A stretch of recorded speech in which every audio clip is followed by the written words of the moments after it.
పెడితే అసలేని పని ఉంటుంది. కేటీఆర్ రియాక్షన్ నేను చదివి వినిపిస్తాను. ఆల్రెడీ ఎక్స్ లో ఆయన కేటీఆర్ మాట్లాడారు. First reaction PCR social media team వినండి. కేటీఆర్ ఫస్ట్ రియాక్షన్ కేసీఆర్ మాట్లాడిన దాని మీద. ఇప్పుడే జాయిన్ అయిన ప్రేక్షకులకి ఒకసారి రేవంత్ రెడ్డి కేసీఆర్ ను ఏమన్నాడంటే, ఎవనికి రా నువ్వు జాతిపిత, ఎవనికి రా నువ్వు జాతిపితవు, హరీష్ రావు కా, ఎర్రబెల్లి దయాకర్ రావు కా, కూకటిపల్లి కృష్ణారావు కా, ఇట్లా అంటే వెలమ సామాజిక వర్గానికి నువ్వు జాతిపితవా అని మాట్లాడారు.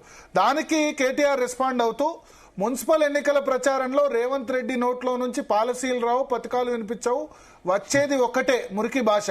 హార్వర్డ్ లో 5 రోజులు కాదు 500 రోజులు కోర్సులు చేసినా సంస్కారం నేర్చుకోకపోతే కుక్కతోక ఎప్పటికీ వంకరే.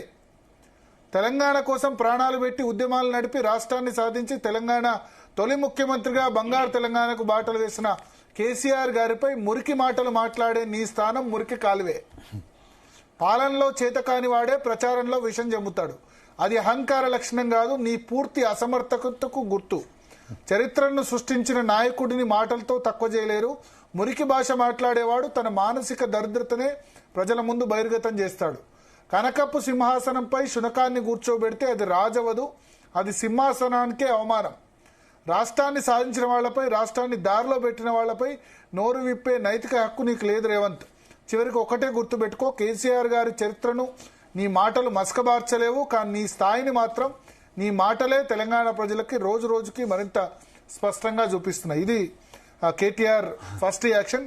డీసెంట్ గానే ఇచ్చాడు ఆయన భాష. ఎందుకంటే లాస్ట్ టైం ఎందుకంటే నువ్వు మురికి చెత్త నాయాలా అని రేవంత్ రెడ్డి కేటీఆర్ తిడితే మళ్ళీ కేటీఆర్ రివర్స్ లో కొంత గట్టిగానే మాట్లాడారు. సో ప్రకాష్ గారు, ఒక చిన్న సబ్మిషన్ సార్. ఇప్పుడు మనం రేవంత్ రెడ్డి గారు హార్వర్డ్ వెళ్ళినా గంగిగోపాలు గరిడైనా చాలు, కరవడైతేనే కరం పాలు అని ఒకటి ఉంటుంది. హార్వర్డ్ యూనివర్సిటీ నుంచి పట్టా తీసుకొచ్చినా ఆయన ఫ్రంట్ పర్సనాలిటీ బ్యాక్ మున్సిపాలిటీ టైప్లో పరిస్థితులు ఉంటే ఎలా అవుతుంది చెప్పండి. ఒక భాష సరళీకృతంగా మాట్లాడి గౌరవప్రదమైన ముఖ్యమంత్రి చైర్లో ఉన్నారు ఆయన. ఆయన ఇంకా ఎప్పటికీ మర్చిపోతున్నారు ఏంటో నాకు అర్థం కావట్లేదు. తెలుగుదేశం నుంచి ఆ రోజు గన్నపట్టుకెళ్ళిన ఇంకా ఫ్రస్ట్రేషన్ ఎప్పటికీ పోతే ఎట్లా సార్? సముచిత స్థానం ఇచ్చి మీకు బ్రహ్మాండమైన చీఫ్ మినిస్టర్ పదవిలో కూర్చోబెట్టారు. ఇంక చిన్న చితక పదవి కూడా కాదు అది.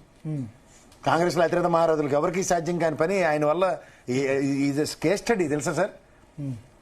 అంచెల వారీగా ఎదిగిన విధానం చూస్తే అది ఇది కేస్ స్టడీ. ఆయనే తగ్గించుకుంటే ఎట్లా? ప్రకాష్ గారు చెప్పండి.